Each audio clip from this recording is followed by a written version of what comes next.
Co-powered by Techno। Supreme court ने bulldozer action पर रोक लगा दी है। सुप्रीम कोर्ट की इजाजत के बिना बुलडोजर एक्शन नहीं लिया जा सकेगा। 1 अक्टूबर तक निजी संपत्ति पर बुलडोजर कार्रवाई नहीं होगी। ये आज देश की सबसे बड़ी अदालत ने साफ कर दिया। तमाम याचिकाएं बुलडोजर एक्शन के खिलाफ डाली गई थी, उनकी सुनवाई करते हुए सुप्रीम कोर्ट ने फिलहाल ये अहम फैसला लिया है। बुलडोजर न्याय के दिखावे की इजाजत भी नहीं दी जा सकती। यानी सुप्रीम कोर्ट ने यह क्लियर कर दिया है कि बुलडोजर जस्टिस का महिमा मंडन किसी भी हाल में नहीं किया जाना चाहिए।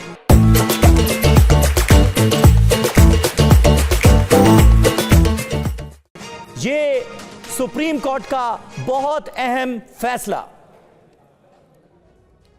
ये देखिए फैसला क्या है। निजी संपत्ति पर बुलडोजर नहीं चलेगा, यह सुप्रीम कोर्ट ने फैसला दिया है। सार्वजनिक जगहों पर अवैध कब्जे पर कार्रवाई होगी, यह क्लियर किया गया है। कार्रवाई के लिए कानूनी प्रक्रिया का पालन जरूरी है। यानी निजी संपत्ति पर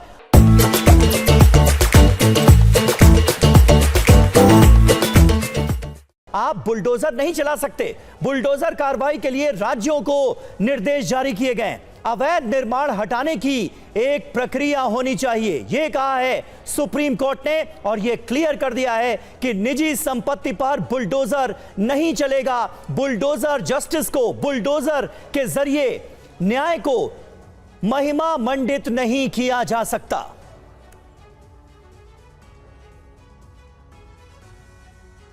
और कांग्रेस नेता राशिद अल्वी इस वक्त हमारे साथ फोन लाइन पर मौजूद हैं। राशिद अल्वी साहब, किस तरह से आप देखते हैं सुप्रीम कोर्ट के इस फैसले को, जिसमें साफ कर दिया गया है कि आप महिमा मंडन नहीं कर सकते बुलडोजर जस्टिस को, और निजी संपत्ति पर आप बुलडोजर नहीं चला सकते, यह सुप्रीम कोर्ट ने क्लियर किया है। राशिद जी, देखिए, मैं इस फैसले का स्वागत करता हूं। बीजेपी की सरकारों से आने पहले कभी कोई बुलडोजर का नाम नहीं सुना था।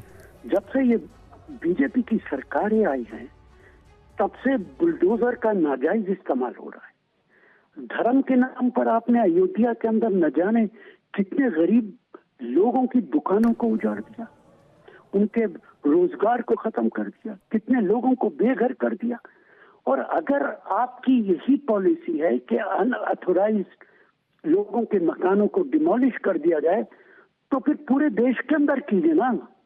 20% मकान बचेंगे मुश्किल से। देश में 80% मकान अनऑथोराइज्ड है। विलेजेस के अंदर, गांव के अंदर एक भी मकान आपको ऑथोराइज नहीं मिलेगा। छोटे टाउन्स में 90% मकान अनऑथोराइज्ड मिलेंगे। अच्छा, मैं कहता हूँ लाल किले के कागजात दिखा दीजिए आप मुझे, राष्ट्रपति भवन के दिखा दीजिए, मुख्यमंत्री जिस मकान में रह रहे हैं उसके कागजात दिखा दीजिए कि वो ऑथोराइज्ड है। आपने तो देश के लोगों को बर्बाद करके रख दिया।